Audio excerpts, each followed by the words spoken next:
Thanks, Angie and Dr. Cantu, for joining us up here for our last panel of the day. We've heard a lot of great things this morning already, including from you, Dr. Cantu. We've explored the role of athletes in activism and social change, some really tough ethical questions around performance enhancement, and also around head injuries. The last piece, where the last session was ending, is really a perfect segue into what we're going to talk about now, which is youth sports, how to give kids what they want and need.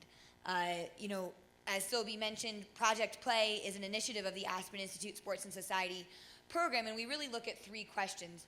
So the statistics tell us that youth are experiencing high rates of obesity and overweightness in this country. We know that a large contributing factor to that is that youth are leading increasingly sedentary lifestyles. Certainly not the only factor, right, to obesity and overweightness, but certainly one of them. And we also know that sports participation, since for the last number of years, have really been declining. Last year there was a small uptick, but still really on the decline from many years ago. And so what Project Play aims to do is ask stakeholders the questions of, how do we get kids back into sport? How do we make sure sport is actually delivering positive health benefits? And how do we make sure every kid in America has equal access to that? And so I want to start with the framing question for this panel, right? How to give kids what they want and need from sport. Dr. Cantu, I'll start with you. What do kids need from sport? First of all, I think young kids need to have fun. And sport should be around fun, and it should be around, especially at the youth level, it should be around everybody playing, everybody having the experience to not just have the elite kids handle the ball all the time. So I think that's really most important. Many papers have been written about why kids drop out, and almost always it's because they're no longer having fun. As kids get older, by that I mean high school age and college age, we hear a lot about burnout, but a great number of the kids I've seen, quote unquote, burn out really are kids who used to be winners at the youth level and are now not winning at the high school level because their genetic makeup just wasn't going to allow them to do that. So although I think it's wonderful if parents want to give extra coaching and extra conditioning and best of equipment and everything else to their kids at a very early age and have fun with it, and their kids will be better at that age for all of those things, but just understand that their kid's going to eventually wind up being what they're genetically able to be, and that's not going to be an elite athlete if they weren't born an elite athlete. Thanks, Dr. Cantu. And I'm curious, how can health professionals, researchers, doctors like yourself, help to deliver on that? How do you communicate that message, or how do, medical professionals contribute to youth sports being fun? And what kids need from sport or staying safe. Can you speak to that a little bit too? For Dr. Cantu. Well, I think most importantly is to work with the coaches, because it really starts and ends with them in terms of whether it's going to be fun for the kids. And I think to the extent docs in the community can volunteer their services and impart with the coaches the fact that kids have to have fun, winning is not all important. I think that's where they can play a major role. But most importantly, volunteer your services. Thank you. And Angie, you also come from a health background, and now you're in the youth sports technology space. What do you say, what do kids need from sport? Right, yeah, I think it's just a great question and a great trajectory where the entire discussion today has actually gone. And if I go back to the State of Play report and the research that you've all done here at the Aspen Institute with Project Play, at the end of the day, it really starts with why aren't we asking the kids what they want, what's important to them in youth sports, what they want to get out of a program. I know some of the research that the Project Play report outlined is just what Dr. Cantu said. Kids want to have fun. It was in the top 5 reasons why they play sports was to have fun, to hang out with their friends, to get some exercise and get out and participate in some activity. Way down the list was winning. But yet, I think we as a society and we as programs, as kids progress from those early startup, entry level youth sport programs as they progress through that continuum to more competitive, more elite, more tryout based, more focused sports programs. They start to select one sport, get very focused on training around one sport. They do that 12 months out of the year. The parents push them into camps and clinics. It's all of a sudden not about having fun, but maybe about how are we going to get you that college scholarship. And the pressures that are put on these kids are so immense that they end up dropping out. The good ones that have talented capabilities drop out. The ones that might not have been as physically developed at some of those younger ages, where now we have elite programs emerging for 8 and 9-year-olds, and kids don't make the team, and now they feel like they're just not that good anymore, and they start dropping out at young ages, when really you give them a few more years and they get a little more physically developed. They have many more capabilities than they had in those very early ages. So I think we are really starting to put so much pressure on kids that sports has in many ways lost what the kids want most, and that is to go out and hang out with their friends and have some fun. Thank you. So I'm curious, how can technology be an enabler of that? We talked a lot last night about technology as an enabler, right? We've seen technology contribute in really positive ways to sports, and at sometimes has also been detrimental. But how do we harness technology for good to deliver on that for youth?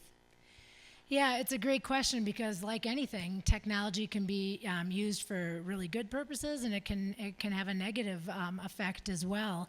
On the positive side, the lens that I see the world with technology today in youth sports is really through a lens of the people that are running these youth programs are parent volunteers. They're people that have big jobs and big careers and a lot of things going on in their life outside of the youth sport program, but they choose to volunteer, and they choose to spend their time helping run, administer, coach, work as team managers and communicators. They choose to do that so that kids can have a great experience on the field. So on the positive side, technology can be used to help make it easier for the lives of volunteers so that they can focus their time on the kids. Technology can do things like help you track information like how many of our coaches took the concussion training program, and report and gather that information and stay on top of those coaches that haven't, and maybe prevent them from getting on the field until they've completed what they need to. It can help with making sure we do background checks and gather the right data. We make sure we're putting the right people on the field to coach these kids. It can make it fun for kids by giving them a vehicle for more social interaction and social communication around their own individual sports life. At the same time, it can become negative as well, where today there's a growth in what we might call a sports industry that's esports, electronic sports, and massive competitions with thousands of players and teams showing up in stadiums to sit and play. Compete in really a technology game. Not that that's a bad thing, but that's probably not the activity that we're looking to drive out of youth sports. Great. So Dr. Cantu, Angie talked about the role technology could have in helping to track, who's trained in concussion and other things like that. What else, from your perspective, how could technology be useful in this space, in support of some of your findings and those of your colleagues? Well, just to elaborate on that a little bit, all 50 states now have LISTAT law legislation in place in terms of concussion education mandated for parents, for the athlete, for the coach. If somebody is suspected of having a concussion, they have to be removed, and they can only be returned to play if the athlete has been seen by somebody with concussion management experience and returns them. All 50 states have that.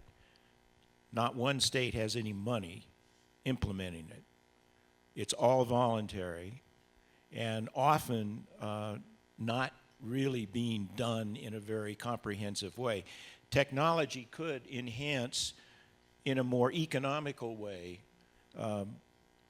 facilitating states to put up a minimal amount of money to see that that is actually being followed and being carried out. That healthcare providers who are returning people from concussions aren't necessarily obstetricians, but somebody with some concussion experience or whatever. So I think technology can help and economically drive that bus that right now is unfortunately totally unfunded in all 50 states. And just to add one comment to that, I mean, the parallels from my lens of spending the majority of my career in healthcare technology and then the last year and a half in sports technology, the lack of interoperability, same issue in healthcare. We have lack of interoperability between our electronic medical records and our healthcare records, and that's why when you show up in an emergency department, the ER does not have your medical history on file because we lack those standards and that data sharing. It's the same issue in youth sports, and this is a very early industry with technology being applied. But if we could even take the state mandates around concussion training and protocols and allow the youth sport organizations and the governing bodies and the states to share that data back and forth, have transaction standards, have data sharing standards, we would see a higher degree of compliance and have a much better ability to track and regulate it efficiently and effectively. It boggles my mind that educators know that if you've been active as a youth, you are much more likely, 8 times more likely, to be active as an adult, and vice versa. And so why some form of physical activity, doesn't have to necessarily be sport, it can be dance, it can be other things, is not mandated for everybody in our educational system, especially our youth system up through high school, boggles my mind. And technology in terms of implementing, in terms of who is and who isn't active, could be a way of tracing that. Thanks. So in talking about the benefits of sport, sort of like technology isn't all good or all bad. I mean, sport isn't all good or all bad, right? So what are the ideal outcomes of a sport experience for a young person? Let's start there, and then we can unpack a little bit. Sure. I think ideally kids are getting engaged at an early age and staying engaged for the reasons Dr. Cantu just mentioned. We know that kids that play youth sports and continue to play throughout their youth years end up being healthier, active adults. They have higher college graduation rates. They have lower crime levels. So there's a tremendous societal benefit to getting kids and keeping kids in youth sports. I think we have to go back to making sure that what's important to the kids is the way that we're running these programs to keep them engaged. And then when they're moving through that stratification of the early stage to more competitive levels, to more elite levels, that there are options for kids that don't make those elite teams. There are options at all levels of play for kids to continue to participate and stay engaged. Thanks. And Dr. Cantu, in your mind, what are the ideal outcomes of youth sport experiences? Yeah, I think youth sports give you experiences that you don't necessarily get in the classroom, especially at a young age, although it's changing in terms of graduate studies today. Classroom is somewhat competitive. You don't really learn teamwork in the early school years, but you do learn teamwork if you play a team sport. And going for the greater good of the team, sacrificing necessarily some that you might do yourself. You don't pick that up so much in individual sports. You pick up other things with individual sports in terms of pushing on beyond and relying on yourself in great lines. I think you learn, though, in especially team sports, things that you wouldn't necessarily learn in the classroom. And those are life lessons that can make you a much better person. You know, it's interesting because that's a narrative I think that we hear a lot. I think that doesn't necessarily, most people today, understand that sport can teach all those good things. I think one of the things that's unique about Project Play is we say, let's take a step back, and at its most fundamental level, sport can also get people active, right? So I'm curious, what's the role of sport in getting people active? And Dr. Cantu, how do we bring health to the forefront of a youth sport, design? Well, I keep going back to what we started with. It's only going to work if it's fun. And it's only fun if everybody's included, not just the gifted who can excel. And so if youth sports are really going to work, I think everybody's going to have to be involved with some form of it or other physical activity that can substitute for it. And then once in it, the coaches have to keep it fun for everybody, and they have to make everybody participate. Excellent. And I'm curious, too, because you're on the medical advisory board for the NFL. Is there a role for a medical advisor on youth leagues or NGBs, or, what's your opinion on how do we really bring the voice of health professionals down to the grassroots? Well, I'm not so sure that the NFL necessarily needs to weigh into that, but I do think it would be great if some of their resources could be used to facilitate more involvement with youth activities. Unfortunately, the NFL has been pretty focused on that, but only on the sport of football. Thank you. And Angie, how can technology help to connect health resources, let's say, to youth sports? Yeah, I think I'll give a story of something that happened at a high school in Minnesota where my son goes to school. The football team was having their preseason workouts, and one of the players, who was a sophomore, suffered a cardiac arrest on the field. He had an undiagnosed heart defect, and the type of cardiac arrest that he suffered generally results in a fatality for the individual. One of the other players saw the kid go down. He happened to be the 310-pound, whatever offensive lineman, whatever role he played, and he ripped the player's pads open. And the team, that particular school, had invested in having an athletic trainer at all times on the field, at all times on the sidelines during practices and during games. That athletic trainer had a cardiac AED and had the appropriate training and was able to use that device and restart that kid's heart. And he lived as a result of it. That school went through and then trained all of the students on advanced cardiac life support. The state went on to adopt at the Minnesota high school level that level of training and AED equipment on the field. And I think that's one example of how healthcare and technology can come together and really provide a safer, better experience for youth sports. It's a wonderful example, Angie. As most of you know, the non-contact deaths now exceed deaths due to contact in the sport of football roughly 2-to-1. Sudden cardiac death, heat stroke issue, mostly sudden cardiac death. And just this week, we lost our first high school football player this season from a cardiac sudden death. If an AED had been immediately available, maybe. Thanks. Angie, I'm curious too. So you're the VP of marketing at a company called SportsEngine. Can you talk about sort of what is the business of youth sports today? And, from your perspective too, how can the interests of kids align also with the interest of a business? Sure. Yeah, the business of youth sports is a very big business and has, very big business drivers as we would all expect them to be. But it's an interesting business at the same time. The business of youth sports is run by parent volunteers, like I said earlier, that have lives and jobs and lots of responsibilities outside of the game of youth sports. So with an organization that's run by volunteers, they're also funded by volunteer dollars, so fundraising dollars. Kids are often sent door to door to raise money, sell pizzas, sell candy bars, whatever it might be.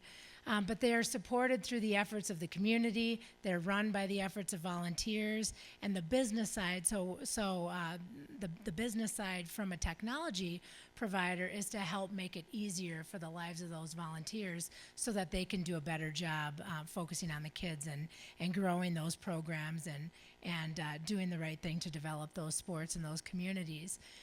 There's lots of ways to make that more fun for not only the volunteers, if you're making their lives easier, hopefully it's more fun for them because they're spending time with the kids, but also for the athletes themselves where, the kids today are tracking their stats and they're sharing, game information. They want to communicate with their buddies from other teams and, share the photos and share some results from their games. So there's an element that we can take technology in the youth sports arena and help create a more social culture around it where kids can have fun by sharing and communicating with other athletes and their friends.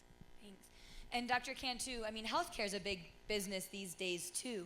How does youth sports and the interests of kids there align with, some of the interests today of the health systems? Well, I think more and more we're finding baseline testing of kids involved with collision contact sports, and I think that's wonderful because I think the care can be better provided for them if the healthcare professionals who are ultimately going to see somebody do know what the true baseline is for that individual in terms of what are their symptoms, because not everybody's asymptomatic at baseline. There are people in society, kids, with ADD, ADHD, panic attacks, anxiety disorder, depression, migraine, so on. And those kids are never going to be asymptomatic. And if you're waiting for them to get asymptomatic after a concussion, they're never going to clear. So it's helpful to know beforehand if they have those issues, and then when they've returned to the level of severity that was, quote unquote, their baseline. And so too, when you're doing cognitive testing, balance testing, eye tracking testing, it's always best to know what one's own baseline truly is. And so I see a lot of that going on now, and I think it's wonderful. I was just going to add one other thing, Risa, and that is I think parents' expectations of youth sports is beginning to change. And discussions like this around safety and concussions and testing and all drives for parents today that are picking programs for kids. They want more information and more data around what really happens within that organization. Data on the program standards, data on testing of coaches or evaluating and training of coaches, data on background checks. So I think technology will, in the years moving forward, begin to play a role on codifying data about programs and allowing, providing a vehicle for parents to make really great decisions that are right for their family, that are right for that child, that are the right sport with the right criteria that's relevant to parents. And I think we'll see technology take on a much bigger role in helping to facilitate that parental decision making. Angie, do you think that increased, role of parents in today's sports and desire for information, millennials are now becoming of the parent generation. How does that shift what we can expect to see? Yeah, from my vantage point, it was 8 to 10 years ago where we took paper out of the enrollment process for youth sports and started to automate it. It really picked up probably 4 years ago, which might be shocking to hear in this room, but this was a paper-based industry not that long ago. So we moved from paper to electronic. Well, the huge shift that's happening right now with the millennials is it's no longer electronic on a computer or on a desktop. It's everything from a mobile device, and that has a big impact on what you develop, the usability of what you develop, the simplicity of what you present back to an individual so that they can perform whatever function that they need to perform using technology. But we've gone from paper to mobile, and that the millennials are driving that shift. Excellent. And Dr. Cantu, back to your point about the importance of baseline testing. Is that something that should happen at, every child's wellness visits at a pediatrician? It should happen on the first day of sports practice? Where does that happen, and who should be ultimately responsible for making sure that we are, appropriately baseline testing? Well, I'd say everybody. I'm really quite thrilled that recently our concussion center has received a slightly over $1 million grant from the Oak Foundation to implement baseline concussion testing and education for school districts that could not afford to do it on their own in the state of Massachusetts. that's largely a group away from where the center is actually located. I think that all school systems should have some form of baseline testing that can afford it, and those that can't, I think they should be looking for benefactors or some other way to do that testing. Part of the testing, though, should be an educational program, and a good educational program. Part of that educational program, ideally, although it's not necessarily mandated in our system, should be to the parents, not just recognizing concussion symptoms and so on, but some education in general about what they can expect and not expect from all of this great sport that their kids are playing. And in essence, give them a reality check that let their kid develop the very best that they can be, but don't put unreasonable expectations on them. Yeah. So, about what parents can expect from sports. Are there some sports that are better at delivering health benefits or other kinds of social benefits in your, understanding of sport? Well, there's sports that tend to be endurance sports, and sports that tend, by endurance, I mean continuous activity, and sports that tend to exercise the entire body have a bit of a leg up on those sports that are stop and go. So a sport like soccer, which is pretty much continuous activity, a sport like swimming, depending upon the distances and so on. Ice hockey is largely in that category. Lacrosse is largely in that category. Have a slightly greater chance to develop some things better than a sport, for instance, like football, where there's 4 to 7 seconds of violent activity and 30 seconds in between every play. That's not to say you can't benefit greatly from football as well. Absolutely. So I think we'll turn to audience Q&A. We have some mic runners. We have a question up here and some in the back as well. So we'll go 1 and then 2, 3. We use SportsEngine. Nice work. You guys are doing awesome. Thank you. So they automate basically our website, registration, kids get enrolled, and then we're able to swivel chair that over to Got Soccer and put it into the league program, and it helps us manage our club sports. But in terms of really like compliance and whatnot, so I came into the board and we already had a SportsEngine account. So do you guys offer a freeware version that would help, I think we were talking about earlier, getting a lot of the paper out of sports and automating a lot of these processes so that they can shift their focus into better coaching and making sure coaches are in compliance? And so do you guys offer a freeware version? Have you considered that? And do you think that that would help to push sports further? Yeah, that's a great question. And the simple answer is yes, we do. We have a very entry-level, base-level package of our products that will really work for any youth sport organization that doesn't really have fees involved.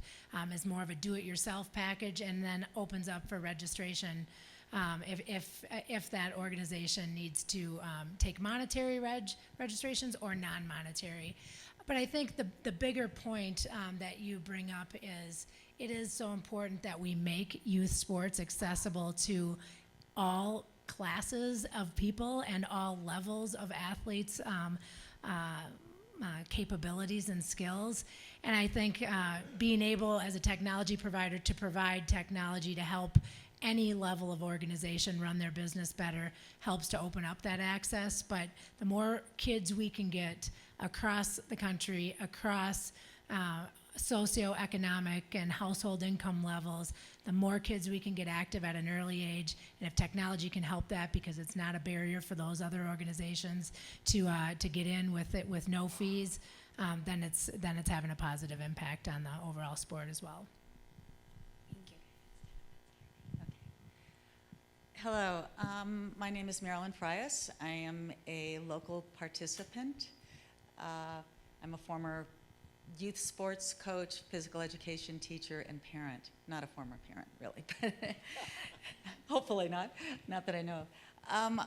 I would like to revisit just for a minute how youth sports can be more inclusive.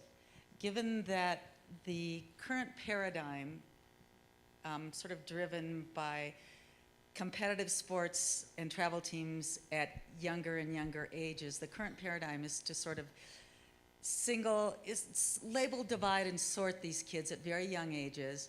And then it's sort of like a pyramid. They're sort of drummed out until high school. There's only so many kids making the team.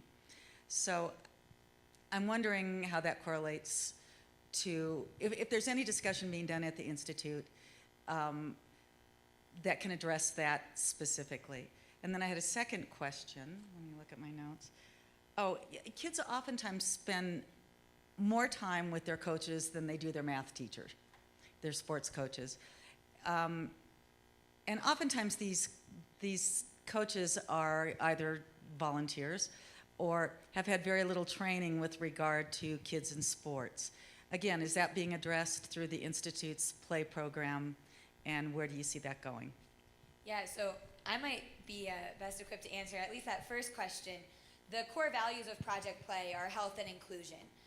Everything we've done for the last 3 years since Project Play launched is about increasing access, universal access, and really reaching underserved youth. You're exactly right. There is this shift. You know, we have the sport haves and the sport have-nots, and there are barriers in both of those groups. In the sport haves groups, we're facing issues like overuse injuries, right? And in the sport have-not groups, we're facing issues like obesity and overweightness and any number of other, lack of access because of finances perhaps, or because there's lack of transportation, or because there just aren't spaces to play, or because there aren't quality coaches, right? So there are barriers to both of those groups, and Project Play works really on both sides of it, and very heavily emphasizes especially the underserved populations. How do we get more kids active through sport? How do we reach the hardest to reach youth? So I would definitely encourage you to check out our playbook, which we released last year in January 2015, Sport for All, Play for Life, a playbook to get every kid in the game. And it highlights the 8 plays for the 8 sectors that directly touch the lives of children, all about creating universal access to sport, regardless of income, regardless of gender, regardless of race, regardless of whether or not a child has a disability, or regardless of what part of the country they live in, or whether it's an urban, suburban, or rural environment, right? So there are a lot of different issues at play. Youth are in a lot of different unique situations, and Project Play works at the intersection of all of those. So it's a great question. I appreciate you bringing it up because it's really the driving force of the work that we do. And if I could ask you to maybe repeat your second question, that would be helpful. I appreciate you asking the first question, because that's the best answer we could have heard and have. My second question was that kids oftentimes spend more time with their coaches than they do maybe their math teacher. Yet the coaches are oftentimes given so little training, and yet they spend more time with the kids. And I understand it's difficult to legislate volunteers, and oftentimes it's hard to find volunteers. But again, and it's a compensation issue as well with regard to time. But is that being addressed as well? I mean, it's endemic to our culture, but just throwing it out there. Absolutely. So the Project Play playbook, the 8 plays, one of those plays is very simple: train all coaches. So one of the statistics that came out in the Project Play report is that the attrition rate of youth who play for trained coaches year over year is 5%. 95% come back. That's not really so bad. The attrition rate for youth who play for untrained coaches is 5 times that. 25% of kids who play for untrained coaches don't come back the next year. That's one metric that is not so difficult to solve, that can have a huge impact in moving the needle. And when you ask kids what they want from coaches, it's also not so hard to deliver on that. They want a coach who respects them. They want a coach who listens to them, who challenges them to be their best. I mean, the idea that youth sport is hard to design, the really great research out of GW and some other places shows that what kids want from sport is simple. They want playing time, and they want a coach that respects them, right? They want to play with their friends. So it goes back to how do we keep it fun, and that's how we keep kids in sport. And just quickly, too, to your last question about the pyramid, Project Play also proposes a square structure, where at the base of the square is physical literacy, the ability, confidence, and desire to be physically active for life. and that really youth sports 12 and under should focus on developing those fundamental movement skills, should focus on developing that sense of self and that intrinsic, interest in sport. And from there, you create pathways for people who want to play, recreationally, for people who want to advance, but always having the square as opposed to, like you said, the pyramid, right? You sort of go up and out. And that's not serving our society so well right now. I think we've come to conclude today. I know there were a few more hands. Do we have just a few more minutes, Sylvie? Excellent. So yeah, in the white. Hi, I'm Karen Beard. I'm a grandmother who has seen sport through my children and grandchildren, and I've personally seen coaches from an elite athlete mother, psychoanalyst, to a junior in high school who just wanted to put this coaching on his resume for college and never showed up to the practices. How do you control that? I understand that it's an incredibly complicated thing. How do you control that? That's my first question. How can we improve that? And keep those psychoanalysts, after their kids stop playing, involved. And the second is, what about girls? Girls, when they become preteen, teen, falling out of it because it's not the cool thing to do, or I don't know what. Thank you. So I have some things to say, but I also want to let our panelists chime in. Well, I was just I'll comment on the parent and the coaching question. And I'll comment from the perspective of being a parent myself and sitting on the sidelines and being in the organizations as a volunteer, and my husband having been a board member himself. Parents' behavior really affects the kids on the field. It can affect them positively and it can affect them negatively. I think the coaches have a ton of pressure on their position, as well on having to deal with some of those parents on the sidelines. And again, we're back to, it's a volunteer deal, and these coaches have a lot on their plate and may or may not be trained, and now have a whole mixed basket of parents to deal with. My son dropped out of baseball and shifted to golf as a sport when he was 13, after he played and tried out for the 13 travel AAA, elite baseball team. Loved baseball, made the team, was at a tournament. I won't say that this is the reason he dropped out, but it's a perfect example of what you're bringing up, and that is the parent screaming at the first baseman who is on his team because he made an error. And then the kid made another error just moments later because I think he was so nervous. And the dad taking him off to the side, and when their team was up to bat, hit him ground balls the entire at bat for their team, as a means of, you're going to practice the mistake that you just made. They're 13 years old. Everybody witnesses. Now, the coach didn't do anything about it. I would say the coach does have a responsibility to step up and say something. It's a lot to put on the coaches to deal with that. So I also realize, that's a big expectation. So training coaches on how to deal with those situations, maybe the rest of the, other parents in the stands, and applying a little bit of peer pressure, which was also tough. But in that case, in that same tournament, my son got in the car and we drove home. I said, "Who was the kid playing shortstop?" Hadn't seen him before. He said, "Oh, that was our ringer." And I said, "You're what?" And he said, "That was the ringer. We brought this kid in because we knew this was going to be a tough tournament, and he was there to help us win." And they won the tournament. But that lesson was, a lesson that was, a tough way to learn something that I think a lot of kids experience in youth sports, and coaches have a responsibility.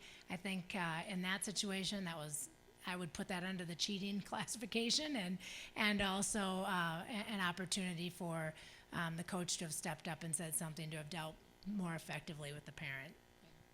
I would hope as we go forward that we make a way, or see a way, that all kids can be physically active doing something.